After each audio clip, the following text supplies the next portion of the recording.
Ils sont 13 heures dans tous nos studios, même heure à Davier, Mondier de la préfecture d'Izio, que ce soit à travers le canal 47 ou les www.esport47.com ou encore sur l'application Esport 47 Télévision.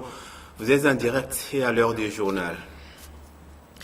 Impliquer les représentants du pouvoir central et les élus locaux dans le combat contre la violence transfrontalière. C'est l'objectif d'une formation qui regroupe à Kara cette semaine préfets et maires des zones frontalières du Togo. Yves Guémon nous en dira davantage. La Croix-Rouge togolaise s'implique dans la lutte contre la pandémie du coronavirus et pour ce faire, elle a formé ses agents de santé communautaire de la zone frontalière avec le Ghana. La formation s'est déroulée à Dagny. Laurent Kouman nous dira également davantage.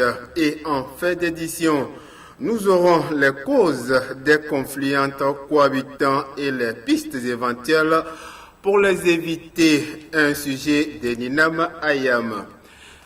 C'était le titre de cette édition de la mi-journée. Madame, Monsieur, bonjour. Les préfets et maires des différentes régions du Togo sont actuellement en formation à Kara pour renforcer leur capacité dans la coopération transfrontalière.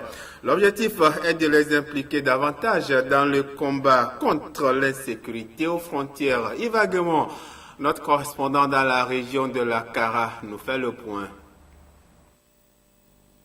Les frontières en Afrique sont souvent source de nombreux conflits. Il est donc important que ces espaces transfrontaliers soient bien gérés. Ainsi donc, la Commission nationale de délimitation des frontières, CNDF, s'est proposée de former les maires et préfets dans le domaine de la coopération transfrontalière. Cet atelier de formation réparti en 2 vagues, dont la première regroupant les préfets et maires des régions maritimes, plateaux et centrales, et la seconde vague regroupant ceux des régions de la Kara et des Savanes, se tient actuellement dans la préfecture de la Kosa. Avant même que nous ne procédions à ce que nous sommes en train de faire du côté Est, je vais parler de la réaffirmation des frontières.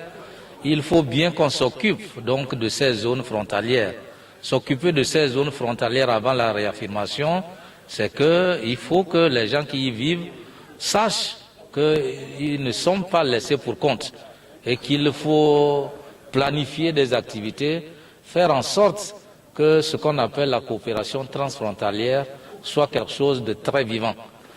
Les frontières sont souvent les zones par lesquelles passent les terroristes. Donc vous comprenez que si déjà il y a des conflits entre États, c'est très facile pour les terroristes donc de s'y réfugier. Au cours de cet atelier, les préfets ayant longtemps contribué à la réalisation des actions de coopération transfrontalière devront partager leur expérience dans ce domaine avec les élus locaux, précisément les maires, qui pour eux est une nouvelle expérience. Le rôle du préfet dans la gestion des espaces frontaliers est de faire une mobilisation sociale, de mobiliser les populations, les collectivités pour les amener à comprendre la nécessité pour elles de vivre en bonne intelligence, de vivre en symbiose avec les populations de l'autre côté de la frontière. Cette coopération transfrontalière pourrait aboutir à la création de projets commerciaux, voire sociaux, ce qui permettra aux populations y vivant de ne pas se sentir laissées pour compte. Le gouvernement a présenté aux députés le document de programmation budgétaire et économique pluriannuel 2021-2023. C'était au cours de la 5e séance plénière de la 2e session ordinaire, présidée mardi dernier par la 2e vice-présidente de l'Assemblée nationale, Ibrahima Memounatou. Le document de programmation budgétaire et économique pluriannuel DPBEP 2021-2023 a été approuvé par les élus du peuple. Ce document est institué par les articles 52 et 57 de la loi organique numéro 2014-013 du 27 juin 2014 relative aux lois des finances. À travers cet exercice, le gouvernement a présenté aux députés la trajectoire des finances publiques et les grandes masses budgétaires. Le DPBEP 2021-2023 marque la fin du programme Facilité élargie des crédits conclu avec le FMI durant la période 2018-2020. Pour cette période 2021-2023, le taux de croissance du PIB réel passerait de 4,7% en 2021 à 5,8% en 2023. Le taux d'inflation de 1,7% à 2% en 2022 et à 1,9% en 2023, en conformité avec les normes communautaires de l'UEMOA. Rappelons que cette 5e séance plénière de la 2e session ordinaire de cette année 2020 a été présidée par la 2e vice-présidente de l'Assemblée nationale en présence du ministre des Finances. Éradiquer le paludisme, c'est le sens d'une campagne nationale de distribution gratuite de moustiquaires à imprégnation durable MID. La campagne prévue pour durer 12 jours a débuté ce jeudi sur toute l'étendue du territoire national. 6 445 650 moustiquaires à imprégnation durable pour les ménages togolais. À partir de ce 22 octobre et ce jusqu'au 2 novembre, une campagne sera menée à cet effet sur toute l'étendue du territoire national. L'annonce a été faite ce mardi par le ministre de la Santé, de l'Hygiène et de l'Accès universel aux soins, le professeur Moustapha Mijiawa. L'objectif de cette campagne est de contribuer à la réduction de la morbidité et de la mortalité liée au paludisme. Pour ce faire, les ménages recevront gratuitement une moustiquaire par couchette. Selon le rapport mondial 2019 sur le paludisme au Togo, l'incidence de la maladie a régressé dans le pays entre 2015 et 2018. La mortalité, elle autre, a chuté de 8% sur la même période.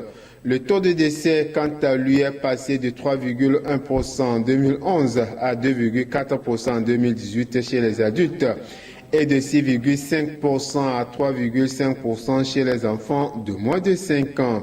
2 types de moustiquaires seront distribués lors de cette campagne, notamment celle avec des synergies au pépironil bitoxide destiné aux zones à forte résistance des vecteurs aux insecticides et celle standard destinée aux autres régions. Prévention et riposte contre le coronavirus. La Croix-Rouge togolaise, coordination région des plateformes, ses volontaires agents de santé communautaire des zones frontalières du Ghana de la préfecture de Daï. L'objectif est de les rendre sentinelles dans les différentes localités de la dite préfecture dans la riposte ou la lutte contre cette pandémie. Depuis Daï, la correspondance d'Amen Laurent Kofi Kouma, notre correspondant donc dans la région des Plateaux. Les 15, 16 et 17 octobre dernier, une vingtaine d'agents de santé communautaire, membres des volontaires de la Croix-Rouge togolaise dans le district sanitaire de Dani, ont été formés sur la prévention et la riposte contre le coronavirus. Cet échantillon d'ASC formé vient spécialement des localités frontalières au Ghana dans la préfecture de Dani. Il faut savoir que ces localités sont des points de passage entre les populations du Togo et du Ghana. Et donc, et quand on sait que le virus voyage beaucoup, il est bien qu'on mette de l'accent sur la lutte à ce niveau-là. C'est ce qui a motivé la Croix-Rouge à initier cette formation, et avec l'appui de la Fédération internationale de la Croix-Rouge du Croissant-Rouge, qui est notre partenaire financier, qui nous a aidés à pouvoir participer à la lutte que le gouvernement a mis en place. Et donc, en collaboration avec le ministère de la Santé, nous sommes en train de former les volontaires qui, à leur tour, iront dans les communautés pour sensibiliser les gens sur la réalité de Covid, parce que dans les coins les plus reculés, Covid demeure un mythe pour la population. On a des rumeurs qui sont contre-productives et qui ne participent pas à la lutte réellement. En plus de la lutte contre la pandémie à coronavirus, la coordination régionale de la Croix-Rouge dans les plateaux mène d'autres projets. La Croix-Rouge togolaise est présente dans Daï avec 2 grands projets. Le projet santé oculaire, qui s'occupe de tout ce qui est problème oculaire dans le district, et nous prenons en charge les cataractes, conférant de 5 000 francs par le vulnérable. Tout l'équipement pour la chirurgie de la cataracte est aujourd'hui disponible sur place. Donc on n'a plus besoin de faire de longues distances pour les soins oculaires. Et le second programme, c'est la survie de la mère et de l'enfant. Et là, nous intervenons dans 16 communautés sur les pratiques essentielles familiales. À la sortie, les participants ont promis de relayer les informations reçues dans leur communauté de provenance à travers des rencontres de sensibilisation afin de barrer la route à la propagation du virus dans la préfecture par le biais des frontières. Oui, arrivé chez moi, mon devoir est de sensibiliser la population à éviter quelques maladies telles que les maladies contagieuses, le VIH, le coronavirus.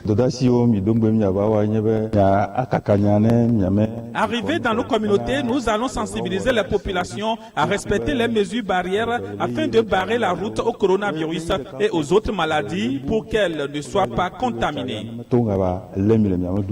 Pendant les 72 heures de formation, Maurice Kokou Agbodra de la Croix-Rouge d'Agny a été appuyé par Elom Abaye du service des laboratoires biologiques du centre hospitalier de Dagny à Payémé.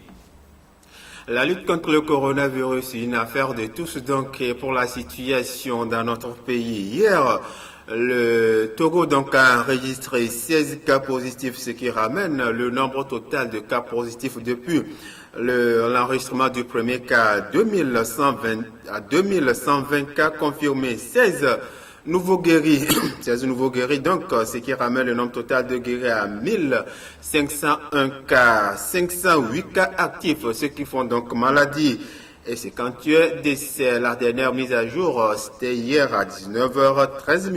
La maladie, elle est là. Soyons prudents, respectons les mesures barrières. Premier pays exportateur des produits agricoles bio de l'espace CEDEAO vers l'Union européenne, le Togo, avec une population en majorité agricole, dispose de plus de 70% des terres cultivables.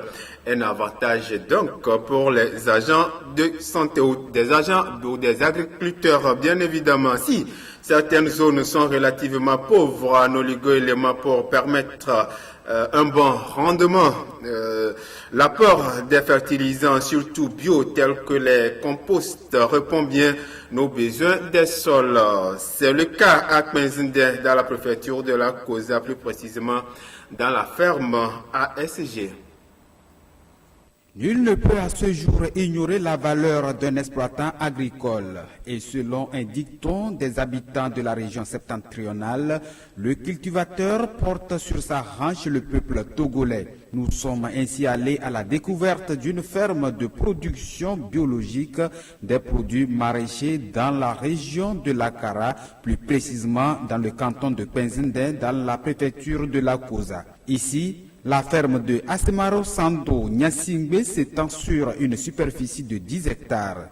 Toute la superficie irriguée est dédiée à plusieurs variétés de légumes et de fruits cultivés avec passion dans ce coin de paradis.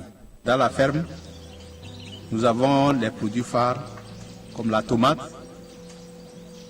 les pastèques, l'oignon, les choux.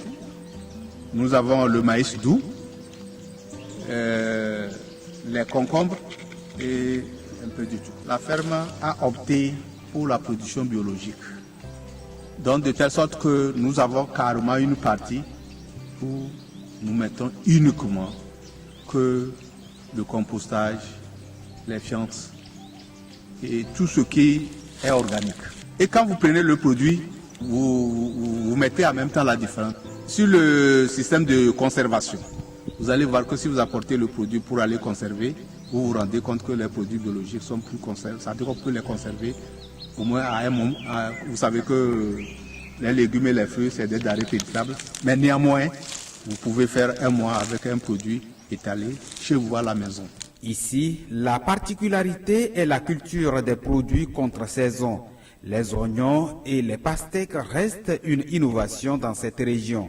40 tonnes d'oignons ont été produites cette année sur une surface de 2 hectares.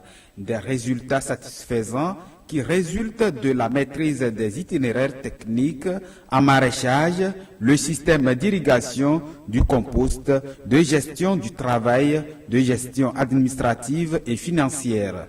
Nous recevons maintenant des gens, des saisonniers qui travaillent avec moi. Il y a des saisonniers qui font 3, il y a certains qui font 3 mois, d'autres 6 mois. Vous venez vous signer un contrat, après le contrat maintenant, le temps arrive, vous partez. Nous avons des élèves, des étudiants qui viennent. Maintenant pour les étudiants, il y a certains qui viennent pour le stage, ils viennent regarder, ils veulent soutenir, ils viennent aussi voir comment la ferme est gérée sur le plan production, sur le plan gestion administrative comme financier. Ils essaient de voir comment la rentabilité de la ferme même. Nous avons des étudiants qui viennent juste pour avoir de l'argent. Vous savez, l'université de Kara, il y a les étudiants. Donc ils viennent les week-ends travailler pour avoir de l'argent, pour au moins s'acheter leurs besoins. Ainsi que les élèves des lycées, des collèges, ils viennent aussi. Vous voyez déjà les gens qui travaillent, c'est des élèves qui travaillent. Donc,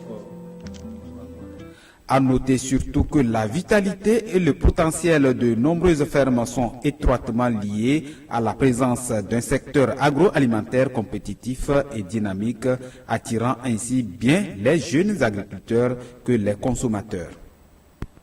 Un sujet signé Pierre Pouli. Le changement climatique est une réalité de nos jours, ce qui perturbe les pratiques agricoles. La région centrale n'est pas épargnée puisque marquée par de fortes pluies et des inondations ces derniers moments, ce qui affecte les cultures.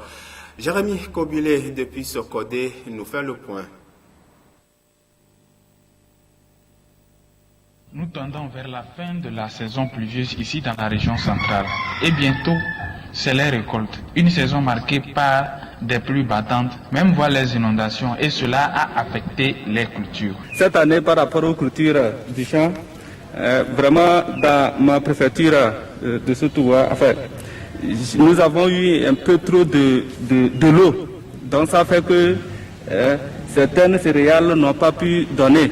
À part les ignames qu'on a pu gagner un peu, si je prends l'exemple du maïs, le soja, à certains endroits, ça dépasse. L'eau est trop.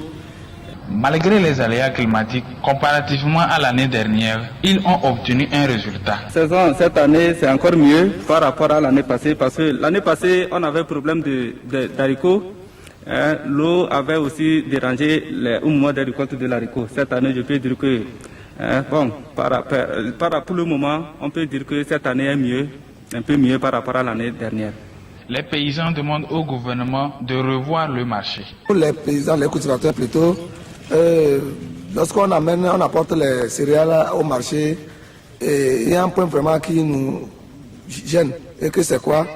Le bol, le prix même plutôt des céréales ne nous intéresse pas.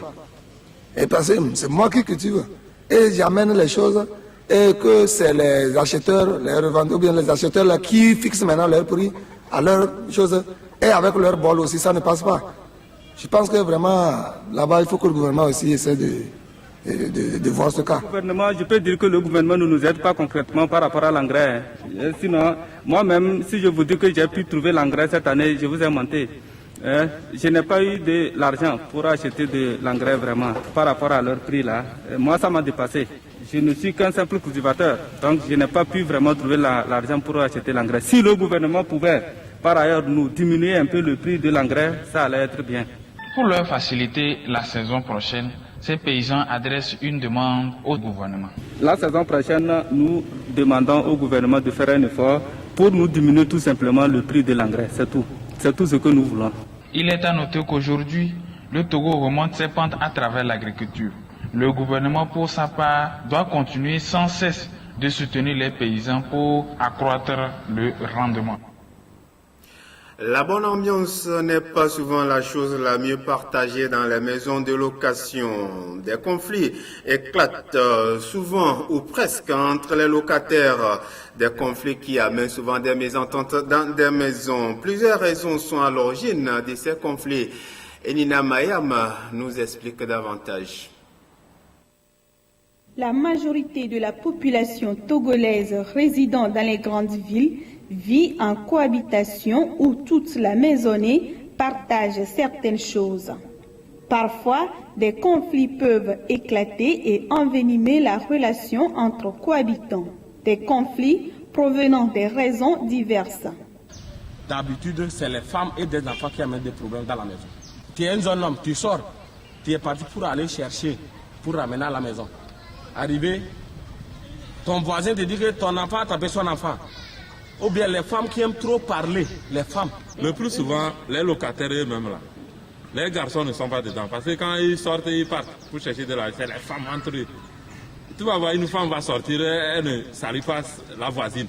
Moi j'ai remarqué qu'ici à Lomé là, on ne dit pas bonjour. Au nord c'est bonjour. Ce qui cause des conflits entre des cohabitants est que parfois certains reviennent à midi pour se reposer. Mais certains bruits et les pleurs des enfants empêchent le repos, ce qui amène des disputes entre ces cohabitants d'une part. D'autre part, le manque d'entretien des toilettes par l'un des cohabitants est la source de problèmes entre ces derniers. Le bon sens serait d'entretenir de bonnes relations avec son voisin, demeurer toujours calme et ouvert. En cas de conflit, la maîtrise des émotions permettrait de négocier plus aisément. Quand tu sors, tu salues ton voisin là, c'est déjà bon. C'est ce que Dieu nous a dit. Il faut qu'on s'aime entre nous. C'est donc que si tu ne veux pas qu'on te fasse, ne fais pas ça à ton prochain.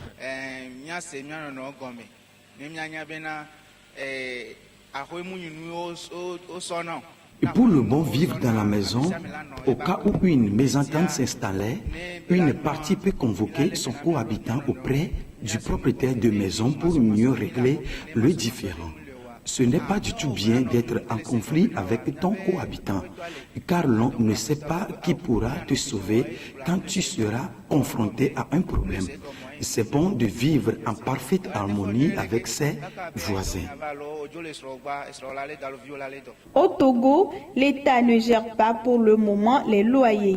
Il serait préférable de voir les propriétaires des maisons en cas de conflit pour des règlements à l'amiable.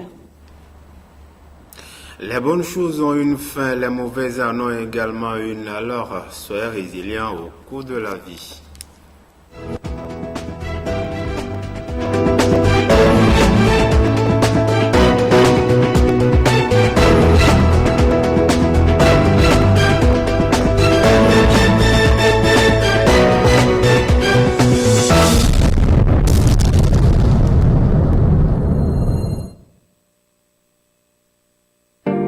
Suivez et voyagez désormais partout dans le monde avec la télévision Espoir 47 sur le www.espoir47.com ou téléchargez notre application Espoir 47 télévision sur Play Store.